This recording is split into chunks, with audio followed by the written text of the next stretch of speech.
ஒன்றிய அரசு பணியாளரின் மனைவியை கொலை செய்து புதைத்துவிட்டு நகையை கொள்ளையடித்த தம்பதியை பிடிக்க கேரள போலீசார் தமிழ்நாடு மற்றும் கர்நாடகாவில் முகாமிட்டு தேடி வருகின்றனர். கேரள மாநிலம் கொச்சியை சேர்ந்தவர் 71 வயது சுபத்ரா. அவரது கணவர் கோபாலகிருஷ்ணன். ஒன்றிய அரசு அலுவலகத்தில் பணி செய்த கோபாலகிருஷ்ணன் இறந்து விட்டதால் சுபத்ரா எர்ணாகுளத்தில் தெற்கு ரயில்வே போலீஸ் நிலையம் அருகில் உள்ள வீட்டில் தனியாக வசித்து வந்தார்.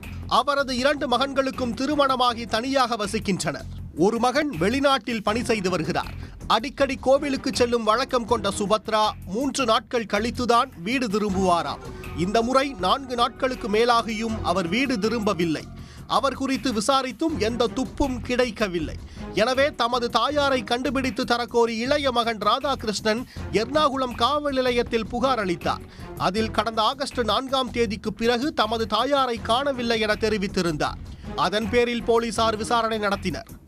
எர்ணாகுளம் தெற்கு ரயில்வே போலீஸ் நிலையம் பகுதியில் உள்ள சிசிடிவி காட்சிகளை ஆய்வு செய்தனர். அப்போது சுபத்ரா வழக்கத்துக்கு மாறாக சேலைக்கு பதில் சுடிதார் அணிந்து இளம் பெண் ஒருவருடன் செல்லும் காட்சி பதிவாகியிருந்தது.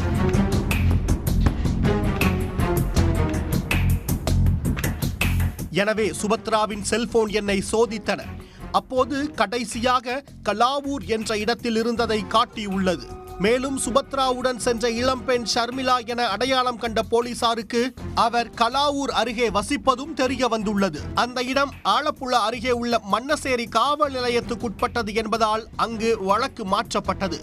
அவர்களது விசாரணையில் ஷர்மிளா கலாவூர் அருகே உள்ள கோர்த்துச்சேரி என்ற இடத்தில் வாடகை வீட்டில் வசிப்பதும் எர்ணாகுளத்தில் உள்ள ஒரு ஆதரவற்றோர் இல்லத்தை சேர்ந்தவர் என்றும் அவருக்கு கொலையான சுபத்ராவை கடந்த சில ஆண்டுகளாக அறிந்தவர் என்பதும் தெரிய வந்துள்ளது. ஷர்மிளா வீடு அருகே வசித்தவர்களிடம் சுபத்ராவின் போட்டோவை காட்டி போலீசார் விசாரித்தனர்.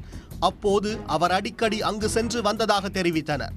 அதேபோல் சுபத்ரா வீடு அருகே வசித்தவர்களிடம் ஷர்மிளாவின் போட்டோவை காட்டி விசாரித்த போது அவரும் அடிக்கடி அங்கு சென்று வந்தது உறுதியானது.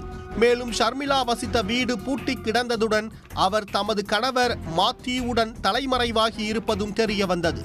எனவே போலீசார் ஷர்மிளாவின் கணவர் மாத்யூவின் பெற்றோரை சந்தித்து விசாரணை நடத்தினர். அப்போது தமது மகனுக்கும் ஷர்மிளாவுக்கும் திருமணம் செய்து வைத்தது சுபத்ரா என தெரிவித்தனர். ஷர்மிளாவுக்கும் மாத்யூவுக்கும் திருமண நிச்சயதார்த்தம் நடந்தபோது சுபத்ராவை தமது ஆன்டி என கூறி ஷர்மிளா அறிமுகம் செய்து வைத்துள்ளார். அதைத் தொடர்ந்து கிறித்துவ தேவாலயம் ஒன்றில் நடைபெற்ற திருமணத்தில் ஷர்மிளா தரப்பில் சுபத்ரா மட்டுமே பங்கேற்றுள்ளார். திருமணத்துக்கு பின்பு புதுமண தம்பதி மாத்யூ குடும்ப வீட்டில் சில மாதங்கள் வசித்து வந்துள்ளனர். அப்போது சுபத்ரா அடிக்கடி அங்கு சென்றுள்ளார். அதன் பின் தான் ஷர்மிளா மாத்யூ ஜோடி கோத்துசேரி பகுதிக்கு குடியேறி உள்ளனர்.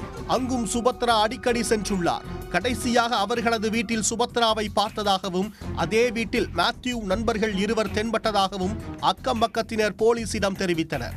எனவே ஷர்மிளா வீட்டை போலீசார் சோதித்ததோடு மோப்ப நாயும் வரவழைக்கப்பட்டது. எனவே சுபத்ராவின் நகை மற்றும் பணத்துக்காக கொலை நடந்தது உறுதியானது.